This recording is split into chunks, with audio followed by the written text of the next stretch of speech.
स्वागत है आपका आपके अपने YouTube channel N plus academy में। आज क्लास 12 की फ़िज़िक्स में टॉपिक है आपका कूलॉम का नियम, जिसे इंग्लिश में कहते हैं कूलॉम्स लॉ। तो आइए समझते हैं कि कूलॉम का नियम क्या होता है। तो इसके लिए हम दो आवेश लेते हैं Q1 व Q2 जो निर्वात या वायु में स्थित हैं। जैसे पहला आवेश आपका हो गया Q1 और इससे कुछ दूरी पर दूसरा आवेश लेते हैं प्लस Q2 जो निर्वात या वायु में एक दूसरे से स्मॉल r दूरी पर स्थित हैं।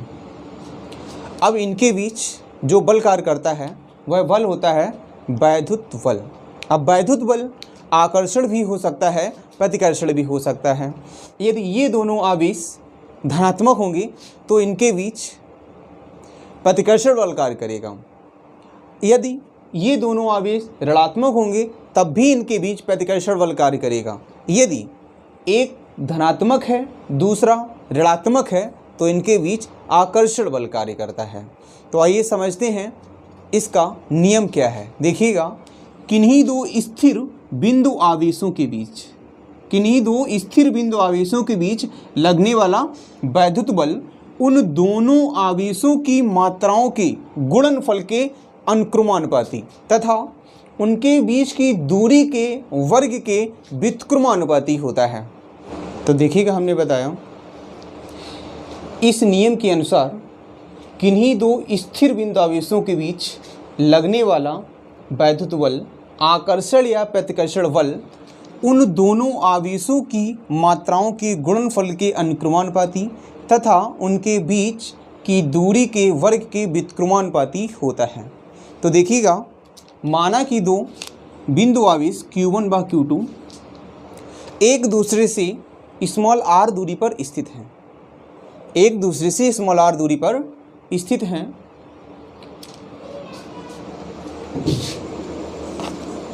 माना कि दो बिंदु आवेश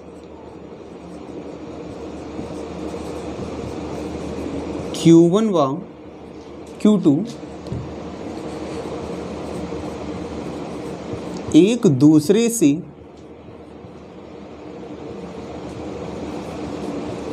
r दूरी पर स्थित हैं। जब ये एक दूसरे से r दूरी पर स्थित हैं तो इनके बीच कौन सा बल लग रहा है? वैद्युत बल। तो इनके बीच वैद्युत बल।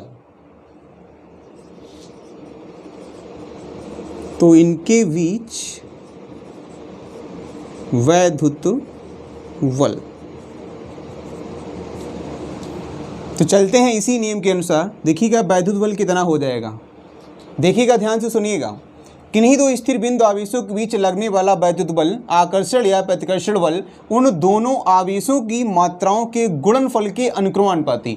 ये जो आवेश हैं Q1 और Q2 इनकी मात्राओं का गुणनफल। तो देखिएगा, इनकी मात्राओं का गुणनफल कितना हो जाएगा? Q1 और Q2।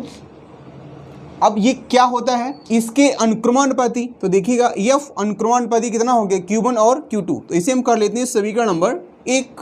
फिर आगे देखिएगा, उन दोनों आवेशों की मात्राओं के गुणनफल के अनुक्रमानुपाती। फिर देखो क्या कर रहा है, तथा उनके बीच की दूरी के वर्ग के व्युत्क्रमानुपाती होता है। तो बीच की जो दूरी है, जो इनके बीच की दूरी कितनी है? Small r।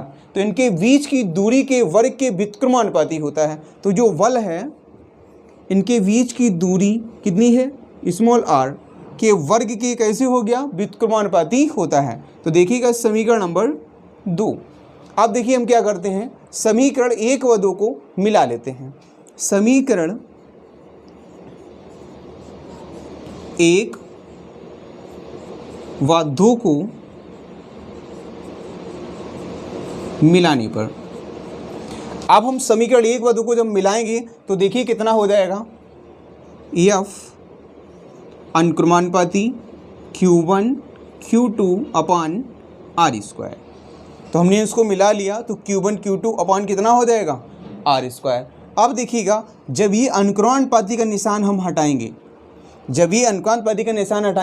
तो यहाँ पे के एक नियतांक आ जाएगा। तो देखिएगा जब हम यहाँ से अनुक्रमण अनुपाती का निशान हटाएंगे तो यहाँ पे के एक नियतांक आ जाएगा।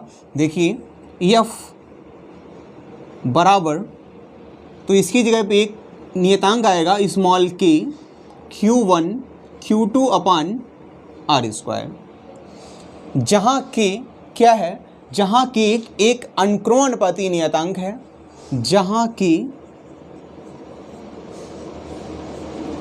एक अनुक्रमानुपाती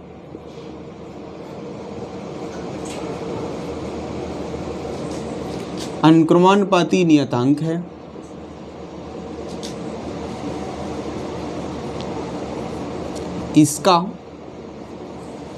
इसका निर्वात या वायु के लिए मान, निर्वात या वायु के लिए मान 9 गुणे 10⁹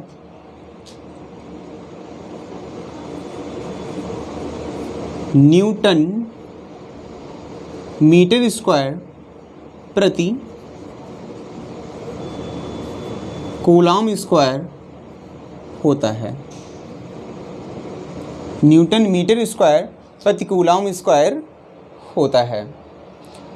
तो हम लोग इस के की जगह पे कितना लिख सकते हैं, 9 गुणे 10⁹ 9। तो इसलिए देखिएगा एफ बराबर के स्थान पे कितना हो जाएगा, 9 गुणे 10⁹ 9। तो 9 गुणे 10⁹ 9 क्वेश्चन में हो जाएगा Q1 Q2 upon R square. तो ये किसके लिए हो गया, निर्वात या वायु के लिए, निर्वात या वायु, निर्वात या वायु के लिए।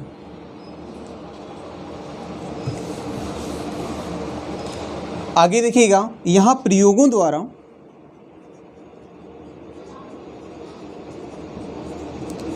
द्वारा स्मॉल के बराबर प्राप्त होता है 1/4πε0। इसके बराबर भी ये हो सकता है 9 गुणे 10⁹ 9 न्यूटन मीटर स्क्वायर प्रति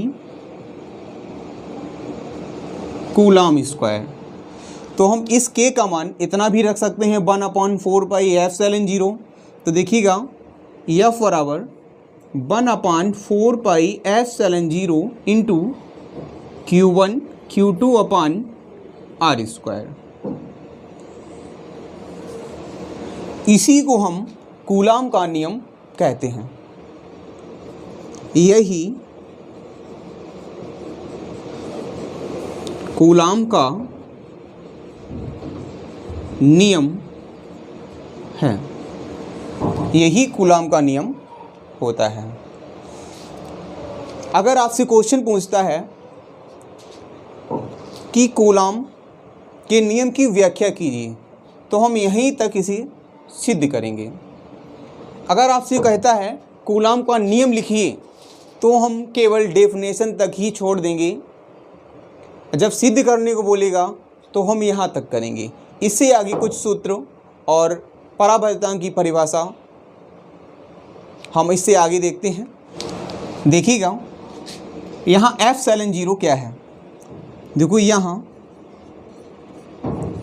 ε0 निर्वात या वायु की वैद्युतशीलता कहलाती है।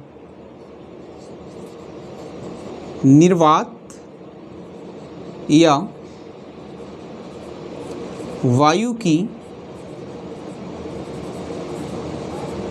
वैद्युतशीलता कहलाती है।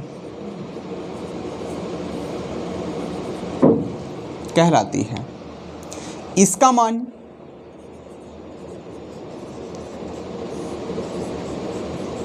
इसका मान 8.85 गुणे 10⁻⁻12। अब इसका मान उल्टा हो जाता है, इसका हो जाता है कूलॉम स्क्वायर प्रति न्यूटन मीटर स्क्वायर। तो देखिएगा कैसे हो जाता है, क्योंकि हमने आपको बताया था स्मॉल के बराबर 1/4πε0। अगर हम ε0 का मान ज्ञात करेंगे तो कितना हो जाएगा 1/4π स्मॉल के। तो देखिएगा स्मॉल के का मान कितना आया था, ये तो होता है विमाहीन राशि, तो बचा आपका 1/k। तो इसका मात्रक कितना था, इसका था न्यूटन मीटर स्क्वायर प्रति कूलाम स्क्वायर। अभी अंश में पहुंच जाएगा तो कितना हो जाएगा कूलाम स्क्वायर प्रति न्यूटन मीटर स्क्वायर। तो इसका मात्रक क्या बना कूलाम स्क्वायर प्रति न्यूटन मीटर स्क्वायर। तो देखिएगा कूलाम स्क्वायर प्रति न्यूटन मीटर स्क्वायर। यहाँ हम कूलाम को C से और न्यूटन को N से और मीटर को M से प्रेजेंट कर रहे हैं। कूलाम स्क्वायर प्रति न्यूटन मीटर स्क्वायर होता है।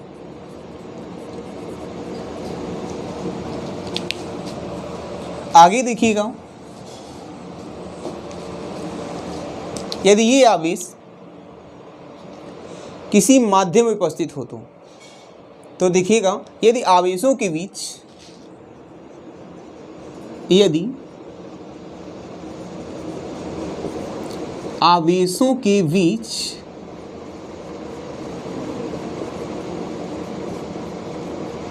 कोई माध्यम, यदि आवेशों के बीच कोई माध्यम जैसे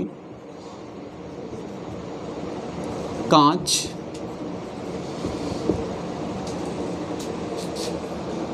जल, अभ्रक, मोम आदि हो तो इनके बीच वैद्युत बल,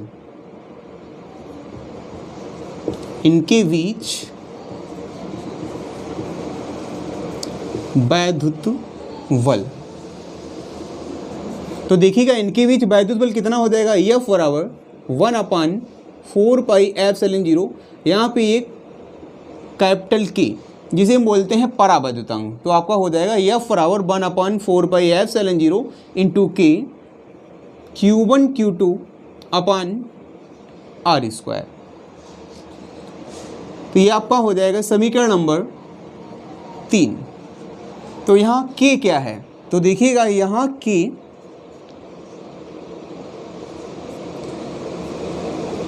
माध्यम का परावैद्युतांक कहलाता है। यहाँ के माध्यम का परावैद्युतांक कहलाता है।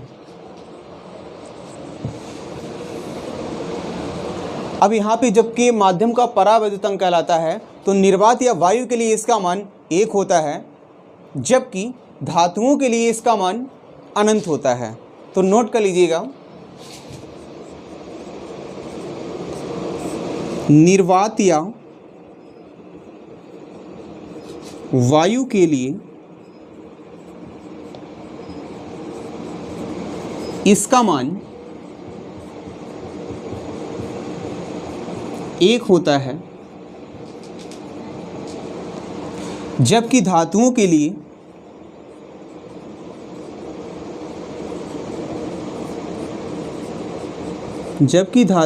लिए इसका मान अनंत होता है, जबकि धातुओं के लिए इसका मान अनंत होता है। तो देखिएगा समीकरण 3 से, तो देखिएगा F बराबर 1/4π, तो एप्सिलॉन नॉट इंटू K की जगह पे हम लेते हैं परावैद्युतांक के लिए epsilon into Q1 Q2 upon R square. तो इसे हम मान लेते हैं समीकरण नंबर 4। तो आप देखिएगा समीकरण 3 व 4 की हम तुलना करते हैं। जब हम समीकरण 3 व 4 की तुलना करते हैं तो इससे हम परावैद्युतांक की डेफिनेशन भी निकाल सकते हैं। तो देखिएगा अब हम समीकरण 3 व 4 की तुलना करेंगे। तो देखिएगा समीकरण 3 व 4 की तुलना करने पर, समीकरण 3/4 की तुलना करने पर। अब हम इसकी और इसकी जब तुलना करेंगे तो देखिएगा एफ से एफ कट जाएगा, 1/4 से 1/4 कट जाएगा, Q1 Q2 upon are square से Q1 Q2 upon are square cut जाएगा। तो कितना बचेगा आपका, ये बचेगा एफ सैलन बराबर एफ सैलन नॉट इंटू के। यहाँ एफ सैलन क्या होता है, यहाँ एफ सैलन माध्यम की वैद्युशीलता कहलाती है। यहाँ एफ सैलन माध्यम की वैद्युतशीलता